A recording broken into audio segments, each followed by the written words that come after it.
No.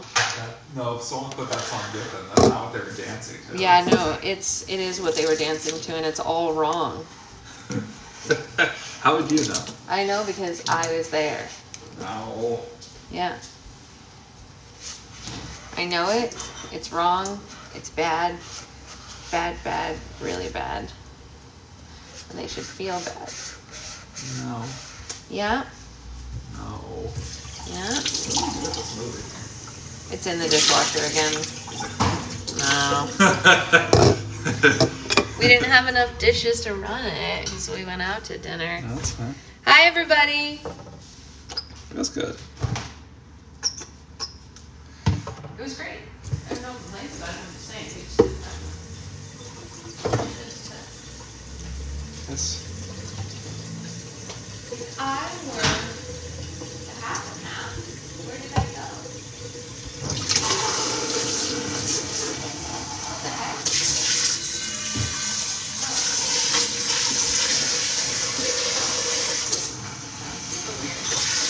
We have no milk. Weird. We're out of milk. Yeah. I don't know how that happened. We only have half and half. Okay, so hi everyone. I have questions, comments, and concerns Oh, jeez. Oh. for everyone, but I want to wait until the group is here. Sorry, I fell asleep the other night on the Zoom. Oh, that's okay, Mary. You're tired. You have a newborn. No one's judging. More. Yeah, I mean, That's exciting. her baby's a couple months old, so. Still. Yeah, exactly. Her baby was born. I'm gonna assume she's not over it after a couple months. No, she's not over it. She's still super cool. I'm so happy it's book club time. I have a dream that made. Oh no, Stephanie, I'm sorry. That doesn't sound good. What happened? She had a dream that made her sad. Oh. So book club's gonna be better. I did too. It's a little different. Wait, why is my dream She's different? 2 months today. 2 months today. Your dream's different because yours was just about having to pee.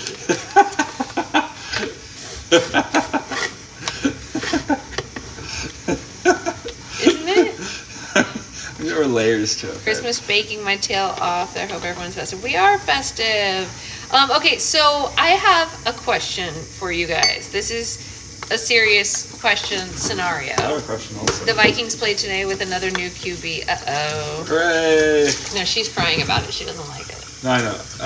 Who's the new QB? Who's the new QB? I know you guys benched Dobbs because he's bad, not good. He's bad, not good? Yeah, Why is he bad, not good? because he has alopecia. That's not what makes someone bad, not Oh, good. okay. I'm not sure then. That was my only guess. It was a bad guess. That's terrible, honey. I'm joking. I mean, listen, he's a rocket scientist. He has stuff to fall back on. That's true.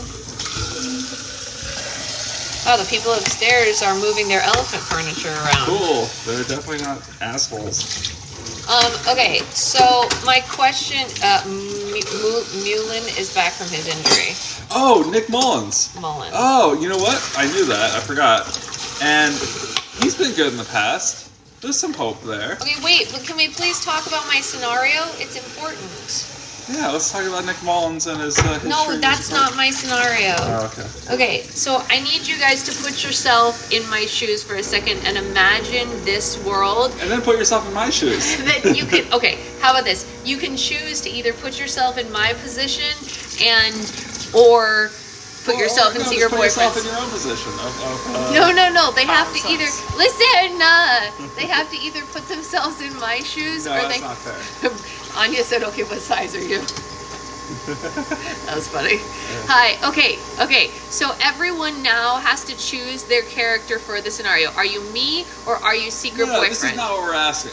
Let's just ask them. Okay, so I I'm just have gonna to give, set the scene.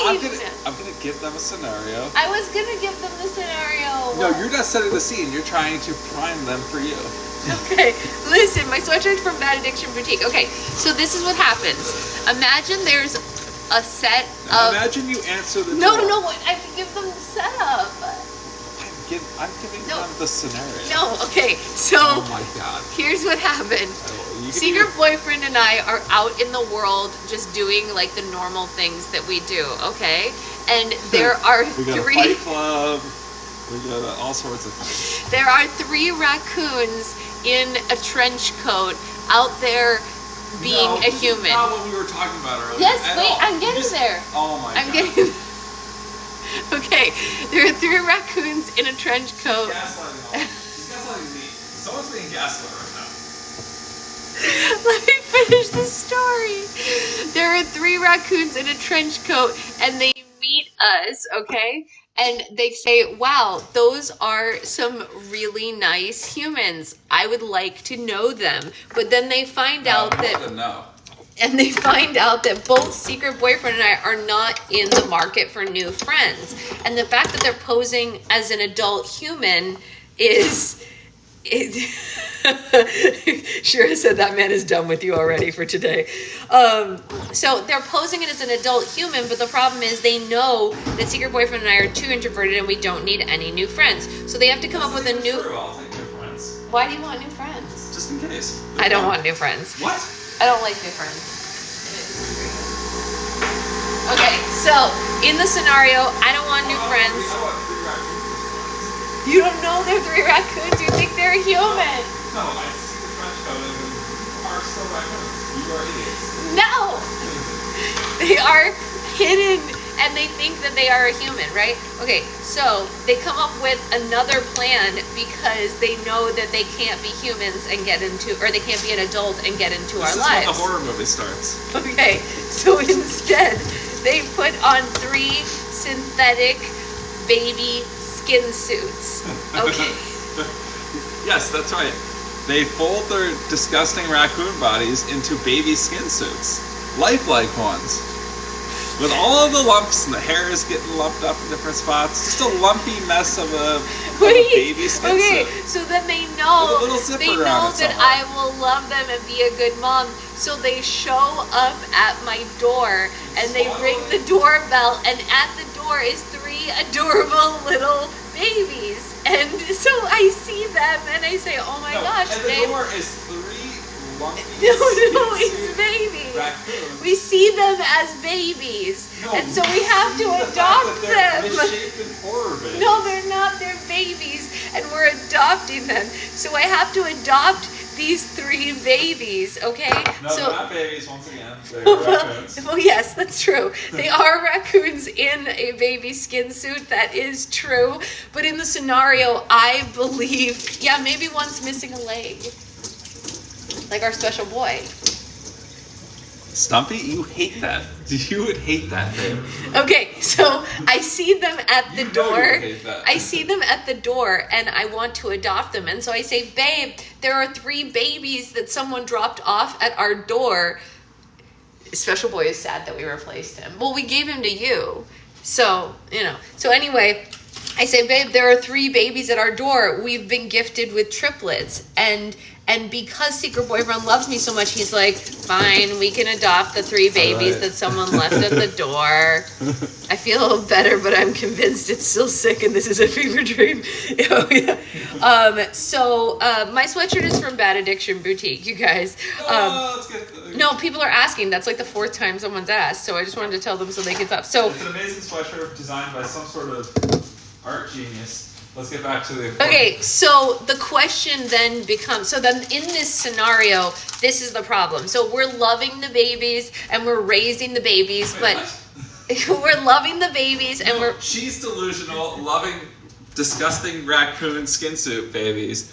I'm dealing with it. okay, I love disgusting rat suit female, raccoon skin suit Rat babies. suit female. Ah! Okay, and he's dealing with it because he's very good to me. And then this is the problem that the raccoons are having. The raccoons are already grown raccoons, so they're not growing as babies would grow. So That's they're not a problem for constantly... you, though, because you don't want them to stay as babies forever. That's true, but they are constantly having to change out their skin suits to be larger Because they're just to their defecating inside of them and for the growing disgusting babies. sacks. And then we reach a point. Becca said she's gonna put her triplets in raccoon suits and then in baby suits on top of that and mail them to us just to see what happens. He likes that idea. Okay, so then we come to a point where they can't get any bigger because they are just the size of the raccoon. So then I get worried because I'm their mom and they're not growing appropriately to their age range, and I'm like, oh my gosh, my babies aren't growing, and so then I have to take them to the doctor. No, but just so everybody knows, so far you have not realized that these raccoons are raccoons. No, they're my babies. She thinks they're real human babies. She thinks she would be able to tell that a raccoon in a human skin suit would be different looking. That they wouldn't maybe be baby shaped. We just have to hide the tail. Okay, so go on, go to the doctor. We went to the doctor, and unfortunately, the doctor figures out that they're raccoons. Oh, you know, when I go to the doctor, hey, Sandra's bringing her a raccoon skin suit babies. Just a heads up, mental illnesses are fired today.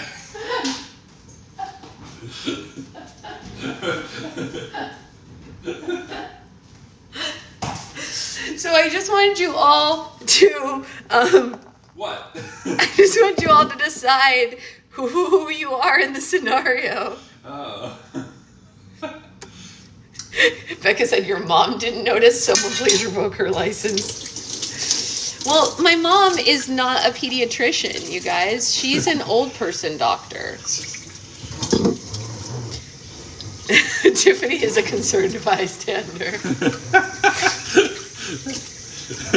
And most of them are you. Of course they are. Oh man. Oh, Why is nobody me in the scenario? Thank you, Sophie. I appreciate that. Wait, how come all of you are on Secret Boyfriend's side right now? You're supposed to be on my side. Okay, Becca said she's me. She's willing to give in and be me. Okay. Stephanie's me and loving the baby raccoons. I legit thought yes, that's what I'm saying. Thank you, Tressa. She's saying if she legitimately thought that they were babies, she would also keep them. That's what I'm saying. But what I'm saying is that there's no way you could look at a raccoon in a baby skin suit and think it's a synthetic suit. It's a very good synthetic suit. They did a great job sewing it. it's a horror show. It's a great suit. It's a horror show. This is a nightmare scenario.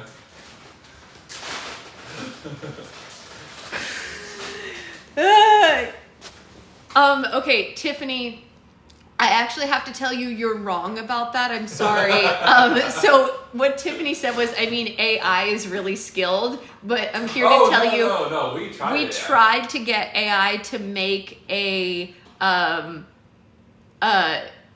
we tried to make AI to get a drawing of the raccoon babies, and it declined us, and it said it was inappropriate. It said it was horrific imagery, that it was inappropriate, and it basically scolded me.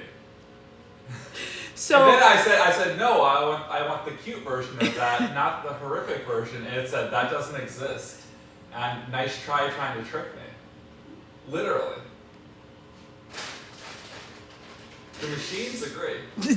Well, why do you want to be on the machine side? I don't, but in this scenario, the machine's like, listen, I've been trained on human knowledge. This is a horror show. Well, okay, so that's what happened, and that's the whole story. So everyone should decide whose side they're on. I guess most of you are on Secret Boyfriend's side. I don't know what to say about that. I'm a little bit crushed. You've never even seen his face. You don't even know what he looks like. You don't even know what he does for a living. He's probably a raccoon in a skin suit. Okay, so there's a Mario raccoon in a skin suit and Mario Kart. Yeah, what about when Mario turns into a raccoon? He doesn't turn into a raccoon. He has a tail and like maybe some ears, and that's about it. That's really cute. Yeah. He's also a cartoon character. Well, what if they're cartoon characters? If they're cartoon characters, I'm okay with them. Okay, does that change everybody's opinion? What if they show up at the door and they're cartoon babies? Yeah, that's exciting because now we're living in, a hybrid movie. Yeah, exactly. That's fine. Kind of like Who Well, Framed Roger Rabbit. Yeah, hopefully not quite as crass.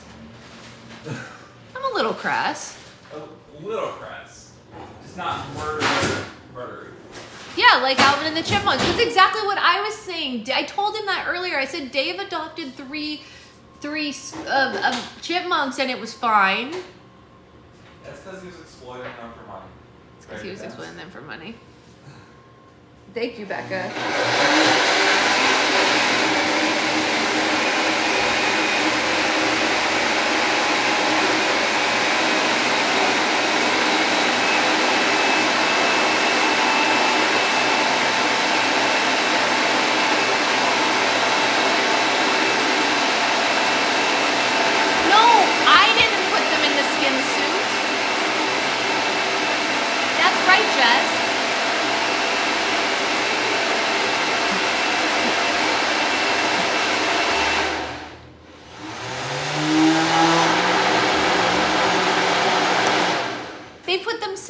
Skin suit. I didn't put them in a skin suit. That's funny. So, Mary's daughter Helen now believes your name is Dave.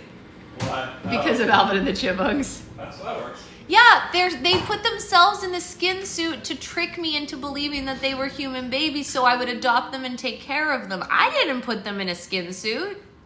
I wouldn't do that. Right. See? Thank you. Thank you. That's what I'm saying. They're really smart and they just want to live in the house with us. They want to be our babies. Also, Tressa's son Brantley wants to know why I can't tell by looking at their eyes that they're raccoons. Well, that's a smart boy. He's a smart boy. He is a smart boy. I'm with you, buddy. Arbitrary Canary came in at the end of this and she said, I'm so lost. Basically the really Cliff Notes version is that I adopted 3 triplets that are really raccoons inside of baby skin suits. That's the whole thing here. That's, lacking a lot. Well, I had to simplify it for I couldn't tell the whole story again. Oh, yeah, that's a lot. Shira said I've been here since the beginning and I'm still lost.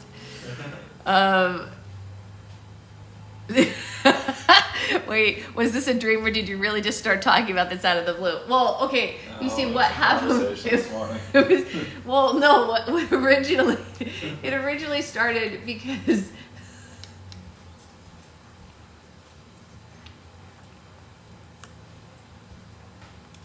now you always want to be on my side at Christmas time. Oh, this is peanut buttery because I know Santa.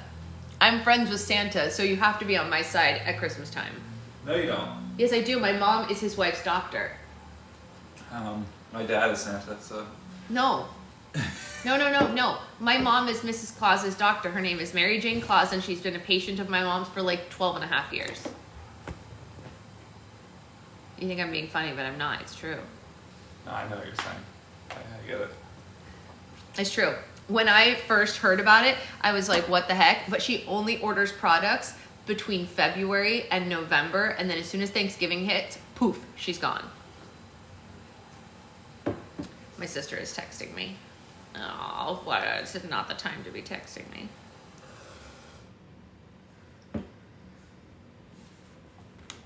Come on. How do you have her phone number? Oh, you're right. I don't have her phone number. That's weird. Yeah, you should probably get it. You have my siblings' phone numbers. It's true, I but don't have any of your siblings' phone numbers. I figured you didn't want to have their phone numbers because they can be annoying. What? I've never said that. I know, I said it. Oh. My siblings are way more annoying. Depends on the scenario. I responded to her from my watch, but I'll give you her phone number later. Aw, that's so sweet. That is. Becca told Tressa's son that he better get on our side because it's Christmas time, and he hugged his mom and said, I always want to be on your side. Aww. It's a sweet boy. What a sweet boy. Okay, so good morning, everyone. So the explanation of how that conversation started goes back a couple of days. Thank you. I think they're cute, too. It does? Yeah, so a couple of days ago, I was giving Secret Boyfriend head scritches with my other nails, and he said, "Can you just open up my skull and scratch my brain like that?" And I said, "No, because then you'd be dead." And then this morning, I was like, "What if there was just a zipper and I could unzip your head to scratch your brain? And then what if it was actually attached to your whole body and it was a skin suit?" And then I was like, well, then I'd probably get in some trouble because they'd wonder why you had a skin suit. And that's how the conversation started. Who would want it? The cops. Remember? No, I think you'd get in trouble because you would have so many of my skin flakes underneath your nails. That's what Right. I'm saying. And I then don't think that explains things as much as you think it does.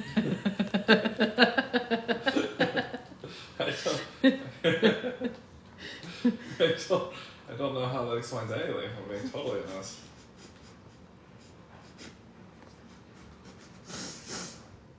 I think everyone on this live has just figured out just how warped my brain actually is in actuality. They've been following me for all this time being like, we love her, she's so great. And now they're like, I'm gonna back away slowly and go elsewhere because she's a wackadoodle. No, you're not. It's a silly conversation. It's true, Becca. She doesn't get priority anymore, but they are coming up here today. So that's why I had to respond to her. Who doesn't get priority? Becca said, listen, Catherine, you aren't pregnant anymore. You no longer take priority. Oh, she still has the little ones, so she does. And she's coming up here. I still love you and you're still great. Thank you, Liz. I appreciate it. So good morning. And if anyone feels like the story of the 3 raccoons coming into our lives should be my next book, let me know because I'm almost done with my current book. That'd be a good study of mental illness.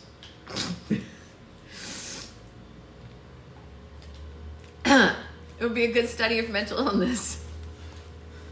Becca's like, I already knew how your brain worked. It's fine. Yes, it's true. He knows. The ones with the littles always take priority, yes. So yeah, they're coming up here today to celebrate Christmas with us. So I had to respond to her because she was asking about our reservations. What was I going to say? I was going to say we should read. Yeah. So that I can do that. Anyway, for anyone who came in late, I'm so sorry. I'm not. Secret Boyfriend's not sorry. You know everyone's code. All right, see you later, Liz. Have fun. Can I have a quick summary of yesterday? Yes, yesterday. So the quick summary of yesterday's reading was that she's trying to get settled into the town, and the sister-in-law of the mean guy showed up and she had lunch with her, and then they replaced a lock, and then she was invited to come to a thing, and he was like, who said that she was invited to it? And the sister-in-law was like, I said she was invited to it. And she was like, I'm sorry, I didn't know your sister-in-law had to run the guest list by you. And he was like, I guess it's fine. That's literally what happened, right? Jeez, that guy seems like a real fun guy. Yeah, right? Tell me about it. Also, the sister-in-law is going to loan her a non-orange coat. That's vital. I guess. That came up. Is there a thing about orange business? Yeah.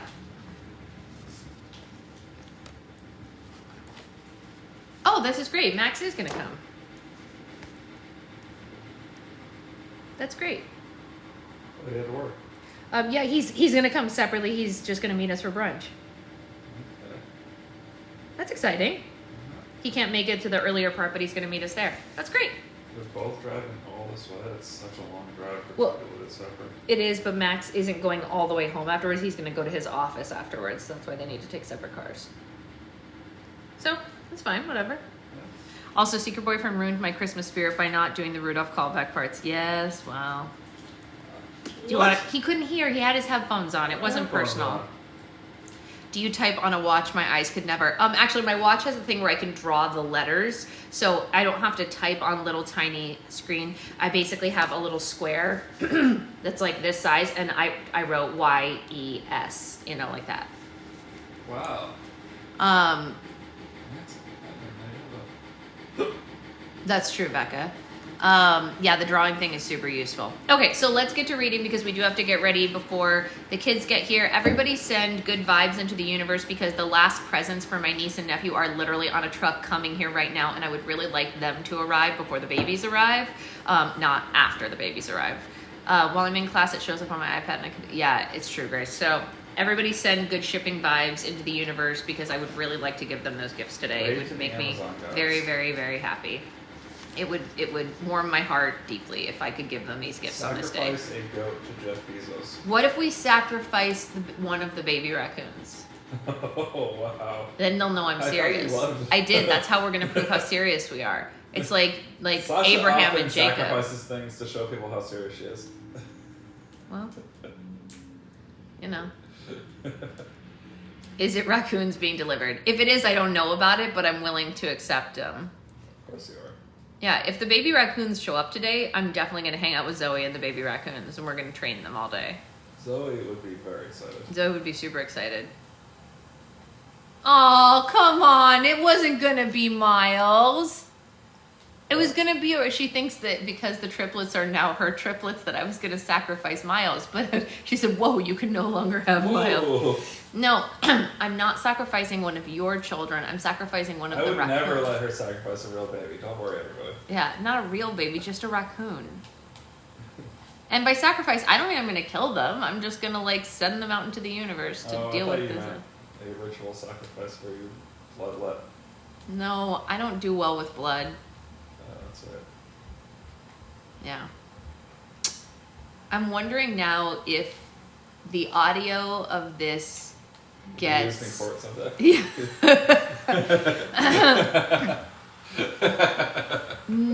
Yeah, but I wouldn't sacrifice Miles for a package. If I had Miles, I wouldn't need the package. Why? Because I could just have him play with Zoe and that'd be great. He's cute. She would love him. No matter what. I got a phone call and came back and we're still on this. Yeah, we're going to read now. I promise. Okay. All right, here we go. All right, are we ready? Chapter 13. I do need Ellie for Zoe. You're right. She needs a sister. Okay, here we go. Wrapped in my new black coat. See, I told you the coat was important. I knew it was going to come up. Waha. Okay. I wrapped... What? You're talking to me? Yeah. Oh, I just... Now she has a black coat instead of an orange one. Oh, you're right. Seems important to her. I wouldn't have cared. I wear an orange coat. It doesn't bother me. You practically do. Yeah, that's what I'm saying. I wrapped my new black coat tightly around my neck. What? Okay. Aaron dropped it off after we talked, and I was eternally grateful that I didn't have to show up at this party rocking a neon orange and camouflage pattern. The dish felt heavy in my hands. I had attempted to make cookies, but they came out slightly overdone. They were still edible, though, which was a win in my book. Garrett used to give me shit for being a lousy cook, and I always reminded him that I had never seen him set foot in the kitchen in our entire 8 years of dating, but he was quick to brush off that fact. I was about to knock when footsteps approached behind me. You decided to come, huh?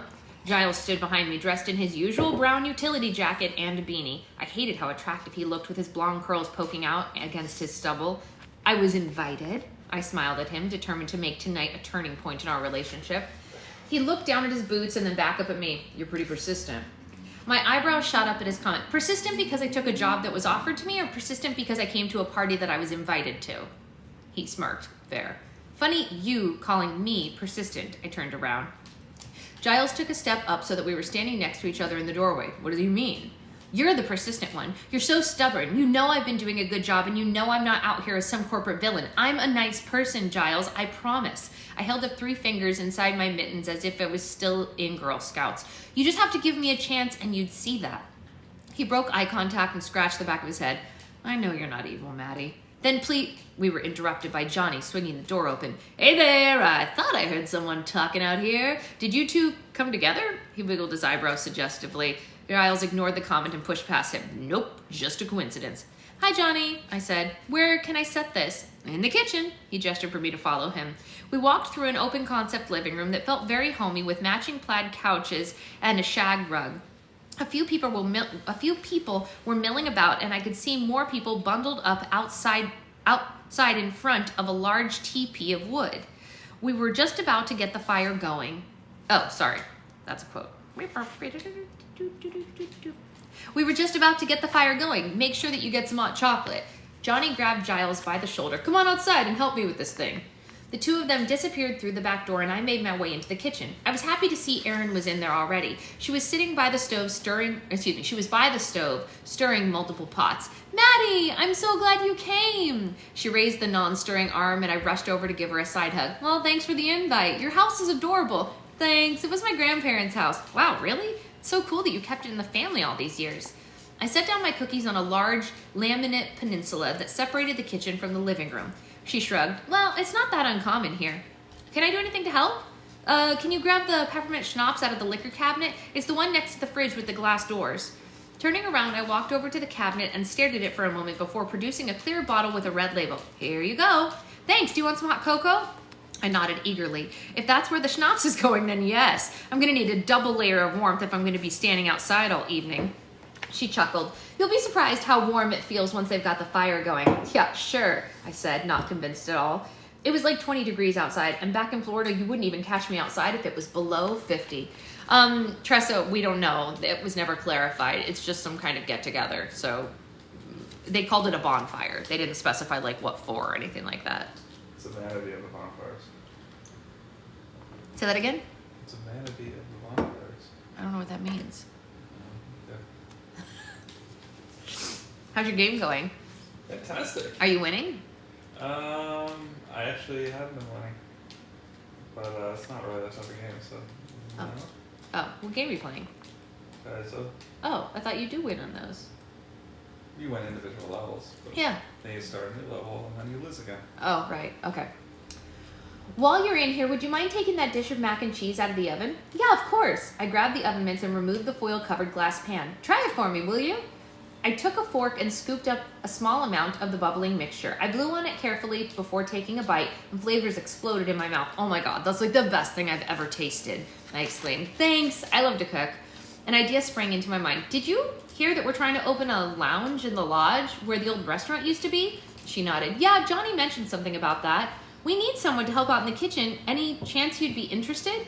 Hell yeah, that sounds like fun. She ladled some hot chocolate into a mug and handed it to me.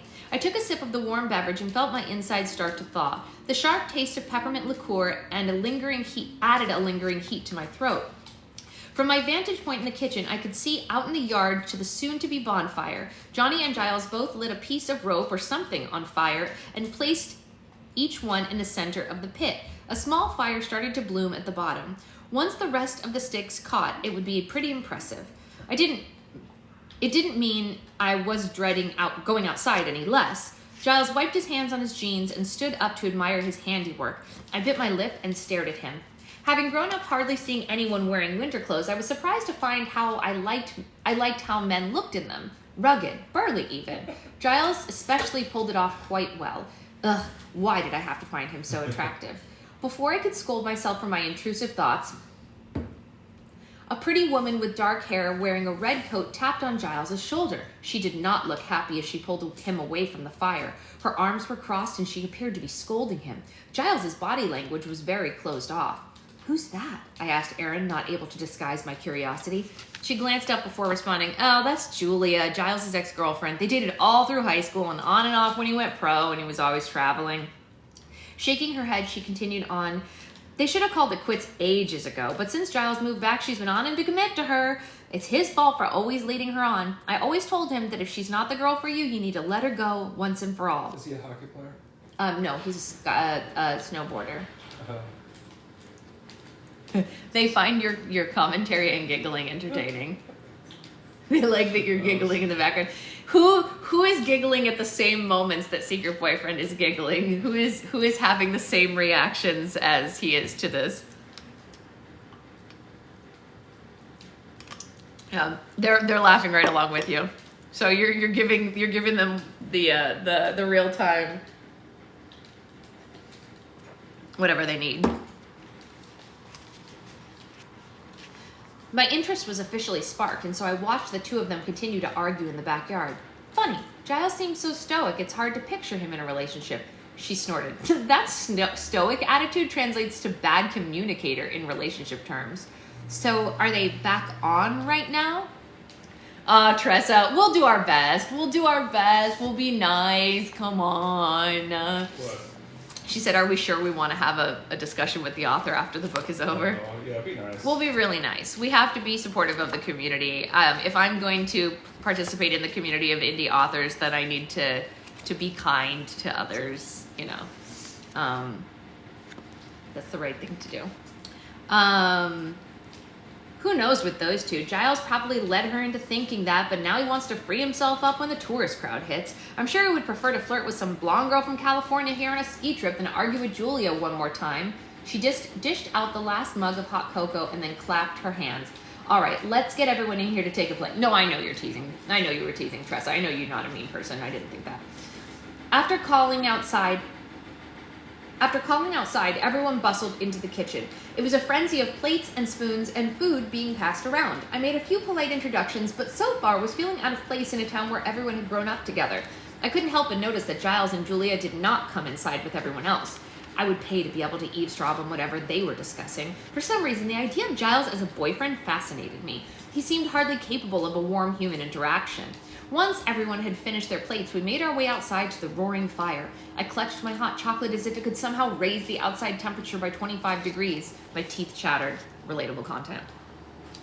I got the closest spot to the fire that I could, and Johnny and Aaron were standing next to me. He was holding her in his arms, and my heart ached a little seeing their happy marriage. To think that I had once thought I would be engaged right now instead of starting all over. I stood there for what felt like hours, but was probably minutes, until I couldn't take it anymore. How was I supposed to engage in polite small talk with strangers when my brain was iced over? I smiled at Aaron and then excused myself, eager to hide inside for a little while. The door slammed shut behind me and I blew my hot breath onto my fingertips. Too cold out there for you? Giles was leaning against the kitchen counter. His jacket was off, revealing a black sweater that hugged his body a little too well. You people are out of your mind, I said. Everyone is going to catch hypothermia out there and we're all going to make national headlines. He chuckled and nudged a fresh mug of hot cocoa in my direction. You're so dramatic, Florida. Maybe it's too cold for you, but the rest of us can handle it. Yeah, right, because enduring sub-zero temperatures is totally my idea of a great party. I snatched the mug that he offered and gulped the warm liquid before wincing. This tastes more like peppermint than it does chocolate. He shrugged. Yeah, I might have added a little extra punch. Need a drink, eh? I casually leaned over the counter next to him. You could say that. We stood there in silence for a few beats as I took another sip from my cup that was basically half schnapps. So, I finally said. So? He repeated. I'm sorry, again, I blurted out. About the comment I made about your parents. I still feel terrible for bringing it up. His brown eyes bore into mine. I can't believe you're still apologizing about that. I told you, I'm actually a really nice person if you just get to know me. It isn't that. Shaking his head, he took a sip from his own mug. What you said about my parents, it wasn't even that bad. It was true. They would have loved to see the lodge have a gathering spot like that again. I remember Bev and my mom used to talk about it all the time. He hesitated and his jaw tightened. I've been nothing but rude to you since we met, and if anyone should be apologizing, it's probably me. My heart pounded. I wasn't expecting him to say that. Well, I'm not going to argue with you there. He smirked down at me once again. I was struck by just how adorable his face was when he wasn't scowling. I've got an idea, I announced. Let's start fresh with one another. He nodded. Yeah, that works for me. And what better way to start fresh than with a drinking game? Now he looked nervous. Truth or drink? Truth or drink? He repeated. Right. We take turns asking each other questions, and you either have to answer truthfully or you have to take a drink. I don't know. Come on, it'll be fun, I insisted. All right, fine, but me first. He glanced at me and then crossed his arms. All right, be honest. How much shit did you and your boss talk about me after I stormed out of your office on the first day I met you? I rolled my eyes. I thought we were starting fresh. Hey, you made the rules, not me. Tell me the truth or drink up. And I'd advise being strategic when you decide to drink. That cocoa could strip paint with how strong I made it. Fine. If you must know, we were actually pretty tactful, all things considered. He ducked his chin and gave me another smirk. Really? I might have called you an ass. Chuckling, he gestured for me to ask the next question. When did you start snowboarding? I figured that one was easy enough. Honestly, it's hard for me to remember not snowboarding. My dad picked it up when he was older and was excited to teach his kid. He probably had me out there by the time I was 2 or 3. That's a nice memory. His eyes darkened and he cleared his throat. All right, Florida, next question. What are you doing here? I didn't exactly get the impression you'd be the one on the ground level doing the dirty work when we were back at your office. Yeah, you got me there. We couldn't find someone so last minute, and so we almost had to cancel the trial. And you just thought you would come on down and give it a whirl? You could say that. Evasiveness won't get you very far in this game. I smiled into my cup, letting the steam from the cocoa warm my face. I've done that. It doesn't work. But what I'm saying is I relate to her freezingness. Sometimes I stick my face in the cocoa or whatever I'm drinking to warm myself up. You've seen it, I'm sure. I've seen it. Yep. He took a slow, deliberate sip. Oh, no, sorry. I missed something. My turn. I hesitated before asking. What was your dad like? He took a slow, deliberate sip. Message received. No questions about his parents. He continued as if nothing happened. All right, I've got to know. Have you really never seen snow, or were you just trying to mess with me and play the damsel in distress card? I sighed exasperatedly. I had really never seen snow. I don't know why everyone here finds that so hard to believe, and I was never a damsel in distress, I added. He chuckled and then gestured for me to go. How many countries have you been to?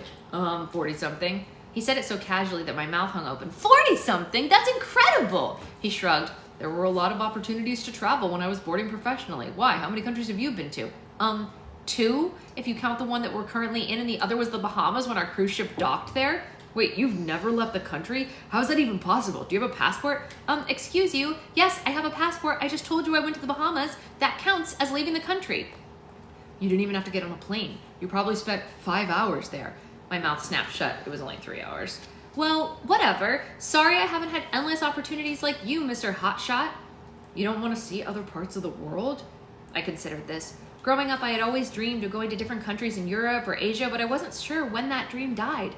After I graduated college, Garrett and I never discussed going farther than the Keys. His parents had a place down there, and it was his favorite vacation spot. I'm not sure, I admitted. I used to want to travel. The opportunity never really presented itself, and then suddenly I blinked and I'm almost 30 and I haven't been anywhere.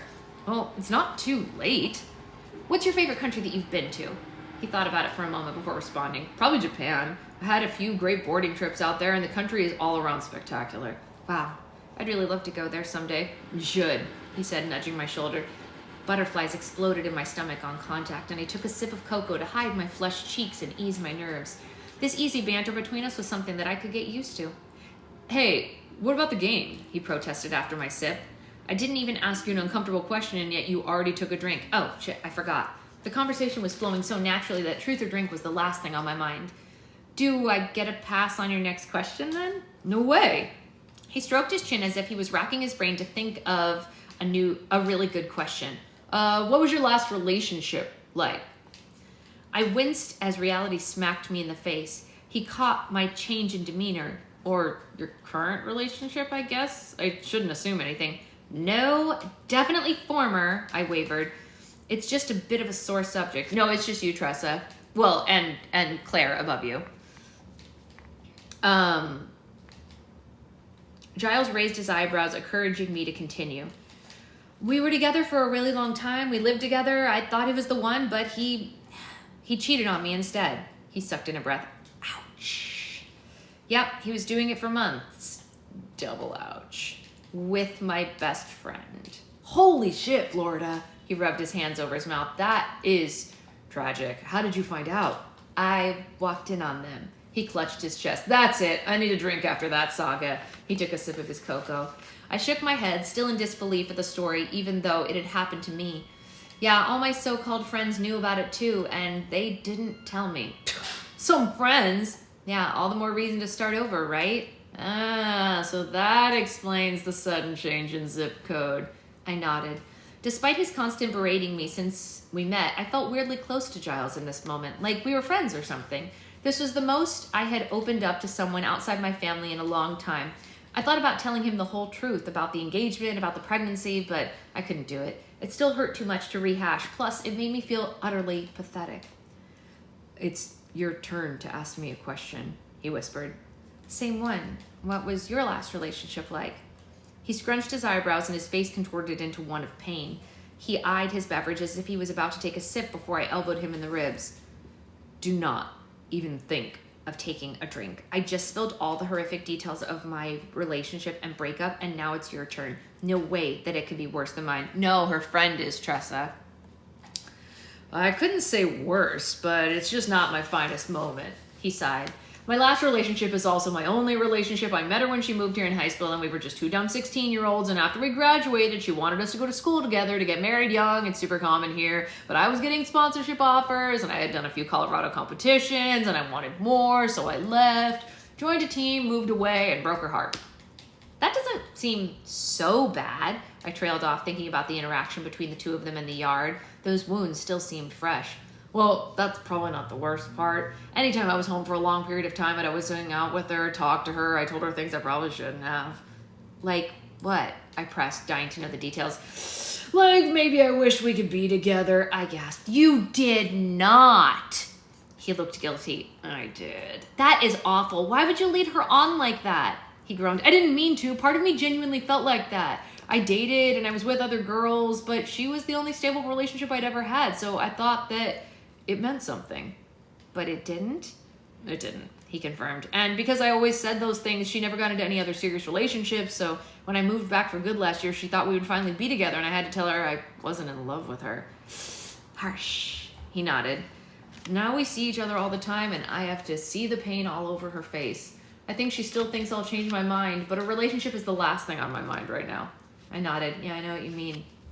Should a ex-boyfriend have you jaded? Maybe. I mean, I did spend 8 years of my life with him. My best years, some would argue. Stop, you're still in the prime of your life. I shook my head. Meeting people's harder now, and how am I supposed to trust that the next person won't waste my time too? That's not really a good way to look at it. Yeah, and what is? Well, think about all the possibilities. Every guy you meet could be a new potential love interest. Doesn't that excite you? No, not really. Why not? I was too embarrassed to admit anything to him. Oh, come on. It's my next question. Why doesn't dating excite you? Because I wanted to get married, okay? I mumbled at a barely audible level. Giles raised his eyebrow. Okay, so?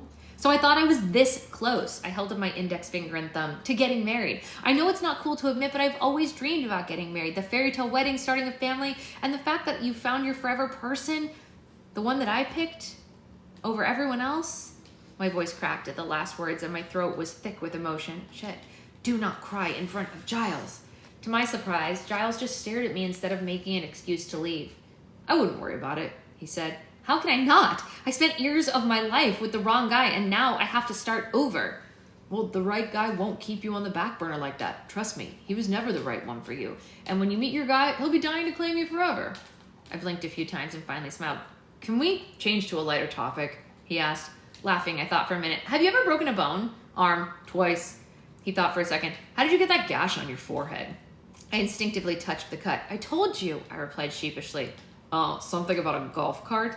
I crashed a golf cart, I mumbled. What was that? I crashed a golf cart, I huffed, this time louder. That's what I thought you said. He was full on laughing now, despite my embarrassment. I couldn't help but enjoy the musical tone of his laughter. I needed to hear the story. I sighed. It happened at a party my parents were throwing. Everyone drives around in golf carts where they live. Trust me, it's a thing. Anyway, I got too drunk. Something upset me and I took off in one of them. I swerved and flipped the cart. End of story. Try driving. I mean, yes, she was. Put her in jail. Secret boyfriend wants to put her in jail for her drunk cart driving. I mean, he might be right. She is a menace to society. She is a menace. For many reasons. Drunk driving is the least of the reasons. Uh-oh. If drunk driving is the least of your problems, we have way big problems. I intentionally left the part out about what had upset me in the story. I don't think Giles noticed, and he was bent over laughing at my embarrassment. It's not funny, you know. I could have hurt someone. It was stupid of me to drink and drive. Yeah, no, of course, you're right, he replied, still laughing. I'm just picturing you tearing across town in a golf cart. Whatever, it's my turn to ask a question, I said after he finally ceased laughing. Will you teach me to snowboard? Not after that story, he smirked. You sound like a liability. I scowled and shoved him in the shoulder. Hey, I'm an excellent athlete. He shook his head and laughed. Doesn't seem like it.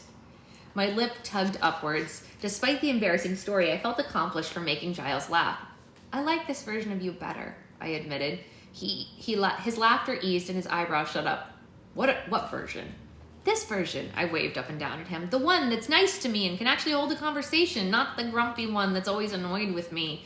I could do without seeing that version of you again. It's called alcohol. Yeah. Sighing, he shifted his gaze to his feet, and I worried for a moment that I had offended him. I'm sorry again about that, he muttered. I know I've been a dick. It was hard for me to accept you coming here and working at the lodge. I know that is an excuse, but why? I asked. He sighed and stared at the floor. It's just... He hesitated before continuing. My whole life I had seen this area get redeveloped. Big corporations come in and take over. They drive the locals out and replace them with tourists who will make the town more profitable. Our whole town's always felt relatively immune to all that, but lately things have changed. Like the ski resort, for instance. It was family owned until they sold it a few years back. He paused, and I urged him to continue with my eyes. When Bev told me she was looking to hire outside help, I might have freaked out a little. This lodge was my childhood. It's attached to so many memories that I have of my parents. I couldn't stand the thought of some profit-hungry suit stepping in and ruining everything. I understand where you're coming from, but I can assure you that I'm hardly a profit-hungry suit, and my company is just a small firm whose owner has a passion for hospitality. We do our best to automate work and improve guest experience without sacrificing the character of the original space. Stop it. I'm gonna die. Oh, you said to be nice. I'm sorry. You should go change the laundry. It beeped. I put it in. It's your turn. Go. Get out of here. Leave town. Okay. Go. You're not welcomed in this book. My passion is also hospitality. Good day, ma'am. Good day. I said good day.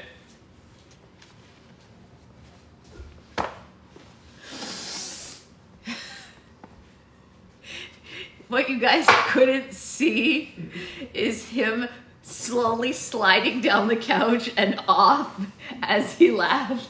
He like slid into oblivion. He grimaced at the reminder of his rudeness. Wait, sorry, I missed something. The original space. I snuck a peek at Giles to find him staring at me intently. You would know all of this if you bothered to listen to the pitch I prepared.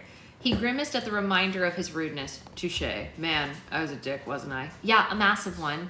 Well, I hope you can forgive me, Maddie. Bets on if they have some sort of combo like that. Just go. Don't leave forever. Only leave for laundry. What? You can't leave forever. You can only leave for laundry. Okay. Thanks for clarifying. The hair on the back of my neck bristled at the sound of my name on his lips, and I took another sip of my drink to hide my smile. At that moment, the door from the kitchen to the yard slammed closed, and I jerked back in surprise. For a moment, I had completely forgotten that we were at a party with other guests. The girl that just barged in looked familiar, and I realized why. It was the girl I'd seen Giles arguing with earlier, Julia. I looked from her to him and saw that he was no longer smiling. He looked down at his drink as she looked between the two of us, and I could see hurt in her eyes, and my heart ached for her. I knew that our situations weren't identical, but I still related to the awful feeling of seeing the guy you loved with someone else. Instinctively, I took a step away from Giles, not wanting her to get the wrong idea. Julia opened her mouth to say something, but then snapped it shut. Hey, I said, trying to break the ice. I'm Maddie. I just started working at the ski lodge last week. Julia, she didn't even bother to look at me. Okay, this was clearly not going to be the start of a budding friendship. I glanced out the window and waited for the awkward silence to end. Real nice, Julia hissed before storming towards the front door. Giles groaned and pushed off the counter, and he started to follow Julia before spinning back towards me. Sorry about that. She's just hurt. What does he have? Oh, Tressa. I shook my head. No, you don't need to apologize. I get it. He snatched his coat off the back of the couch and slipped it on. I better go see if she's all right and tell her we were just talking. Of course. He looked like he wanted to say more, but he spun back towards the door. I let my shoulders sag a little, disappointed that our conversation was over. It had been nice talking to him. At the last moment before the door closed, Giles poked his head back through. Thanks for giving me another chance, by the way. He gave me a sheepish grin. Thanks for finally speaking to me for more than 5 words. He winked. Yeah, you were right, You are nice. And with that, he closed the door behind him.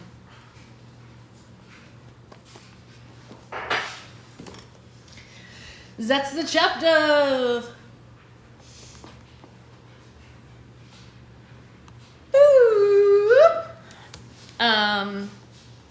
So this has been a wild day of things and stuff. Yes.